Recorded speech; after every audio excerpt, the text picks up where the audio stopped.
Hello super friends, कैसी हमारी super public है वो बहुत ज्यादा बढ़िया होगी यार। और इन पांचों ही सेयंस की पावर एंड एबिलिटीज तो एकदम भयंकर लेवल पर है एंड इनका ओरिजिन भी बहुत ज्यादा इंटरेस्टिंग है। और ध्यान रखना, हम इस वीडियो में रैंकिंग नहीं करने वाले हैं। और आप लोगों को वैसे पता ही है भाई, मैं टॉप 10 पे वीडियोस बनाता हूँ ज्यादातर, बट एक्चुअली में क्या था कि यार मुझे 10 ऐसे सेयंस नहीं मिल रहे थे, मुझे या तो 7 मिल रहे थे या 8 मिल रहे थे, तो इसी वजह से फिर कुछ बैलेंस बन नहीं रहा था, इसीलिए मैंने फिर टॉप 5 में ही इसको सेट कर दिया। और अगर आप लोग इन्हीं 5 के अलावा किन्हीं और सेयंस को जानते होगे नॉन कैनन के, तो मुझे कमेंट सेक्शन में जरूर बताइएगा। देखना चाहूंगा कहां पर मुझसे गड़बड़ हो रही थी। इस चीज को साइड करते हैं। अगर आप लोग चैनल पे लकीली पहली बार आए हो तो प्लीज चैनल को सब्सक्राइब करके बेल नोटिफिकेशन को याद से प्रेस कर लो, ताकि आप ऐसी बेहतरीन वीडियोस कभी मिस ना कर पाओ। और चाहो तो मुझे इंस्टाग्राम पे भी फॉलो कर सकते हो, लिंक आप लोगों को डिस्क्रिप्शन बॉक्स में मिलेगा। तो चलो अब इस वीडियो को शुरू करते हैं। सबसे पहले बात करते हैं नंबर 5 की। सो नंबर 5 पे हमने रखा है राइकोन को, एक अननोन सैयन जो अर्थ में आया था गोकू को ढूंढते हुए, जिसका नाम राइकोन था। ये सैयन का जन्म भी प्लेनेट वेजिटा में हुआ था और इसकी पावर्स बिल्कुल भी नॉर्मल ना होने की वजह से इसके पेरेंट्स ने राइकोन को किसी दूसरे प्लेनेट में भेज दिया था, क्योंकि यार उसके पेरेंट्स बिल्कुल नहीं चाहते थे कि उसके बेटे के साथ भी ब्रोली की तरह हो। उनके बेटे को भी मरने के लिए किसी ऐसे प्लेनेट में भेज दिया जाए जहां वो बच्चा सरवाइव ही ना कर पाए। लाइक यार ब्रोली की स्टोरी बहुत इंटरेस्टिंग एंड बहुत सैड है यार। बट हाँ, राइकोन के साथ भी कुछ ऐसा ना हो, इसलिए उनके पेरेंट्स ने बहुत अच्छा कदम उठा लिया था, उसको पहले किसी दूसरे प्लेनेट में भेज दिया था। बट फिर राइकोन बहुत ही ज्यादा ताकतवर सैयन बन गया एंड उसके बाद दूर हमें पता चला कि राइकोन ही वो पहला सैयन था जिसने सुपर सैयन 4 का इवोल्यूशन फॉर्म को अचीव किया। और अपनी इन्हीं बेहतरीन पावर से राइकोन सुपर सैयन गॉड से भी ज्यादा ताकतवर हो चुका था। तो यस, ये काफी पावरफुल नॉन कैनन सैयन है। बात करते हैं नेक्स्ट सैयन की, जो की है ज़ाइकर, एक हाइब्रिड जो गोकू और वेस्टर्न सुप्रीम काय का बेटा है, जिसके पास सुपर सैयन 5 बताई जाती है।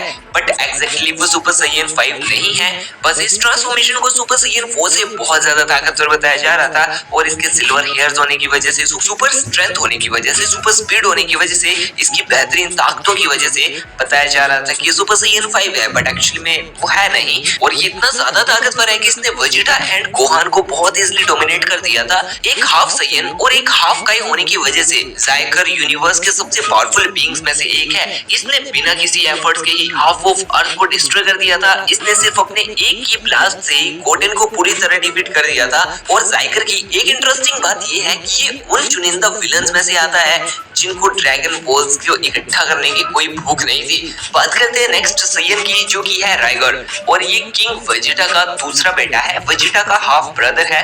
वैसे देखा जाए तो यार राजा वगैरह जो लोग थे ना, वो काफी रंगीन मिजाज के हुआ करते थे, क्योंकि यार देखो राइगर जो है ना, वो किंग वेजिटा की एक नाजायज बेटा है। मतलब बस इन राजा को लगता था कि भाई तुम रिलेशन बना लो किसी से भी, लेकिन राजा तो सिर्फ अपना ही बेटे को बनाना है, जो एकदम पर्सनल बेटा है। और बेसिकली यस, यहाँ पर भी कुछ ऐसा ही हुआ।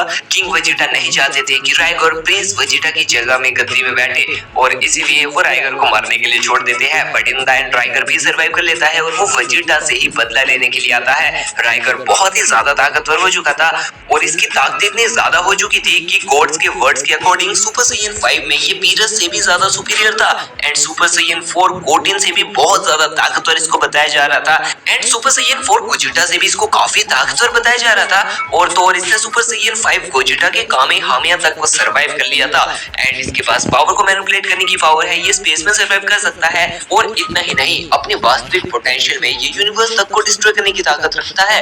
ओवरऑल राइगर काफी ज्यादा पावरफुल सैयन था। बात करें नेक्स्ट सैयन की, जो की है अकुमो, और अकुमो वो सैयन है जिसने अल्ट्रा इंस्टेंट का इजाद किया है। यही अस्तित्व का सबसे पहला सैयन था। गोकू, वेजिटा, बाकी जितने भी सैयन्स हैं वो सब अकुमो के ही बेटे हैं। सैयन्स में अकुमो से ज्यादा ताकतवर और कोई भी नहीं है। अकुमो के पास उसकी लेजेंडरी ट्रांसफॉर्मेशन थी, उसने आते ही गोकू तक को डिफीट कर दिया था। कोई भी सैयन उसके लेजेंडरी फॉर्म से नहीं बीट कर सकता था।